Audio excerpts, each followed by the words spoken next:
prosili ste me, da narišem graf absolutnih in graf povprečnih stroškov, kot je na strani 269 v knjigi. In sicer bomo najprej narisali graf absolutnih stroškov in potem še graf povprečnih stroškov.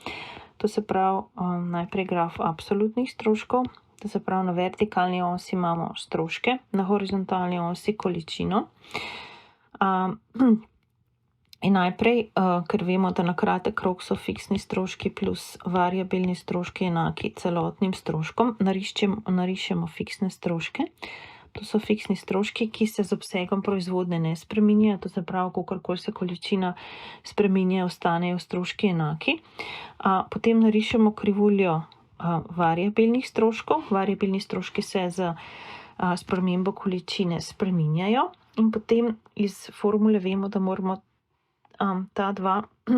te dve krivulji v bistvu sešteti, tako da samo to krivuljo variabilnih stroškov, namesto da se začne v izhodišču, se začne na višini fiksnih stroškov, samo naredim paralelo in to je krivulja celotnih stroškov, ne. To se pravi takole. In to je to vse pri tej točki, pri tem grafu. Potem imamo pa še graf povprečnih stroškov, to se pravi, tukaj lahko napišemo absolutni stroški. Potem imamo pa še graf povprečnih stroškov, pa že spet narišem nov graf, a ne, takole. Ne, mogoče bo to lahko lepše. To se pravi, takole. Se ne vidi dobro. To se pravi, zdaj bomo tukaj dali povprečne stroške, pa bomo še mejne stroške tukaj narisali in pa količino. Zdaj najprej lahko narišemo povprečne fiksne stroške, to se pravi, te se začnejo, recimo, da je tukaj 100 že na vrhnjem grafu, a ne, kakšna je višina fiksnih stroškov. Začnemo jih risati pri 100 in potem se nekako nižajo, ne, to so povprečni fiksni stroški.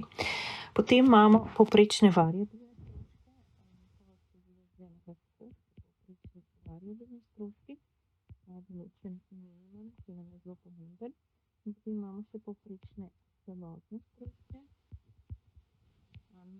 Vedno nekako na desno odmerjam povprečnih variabilnih stroškov.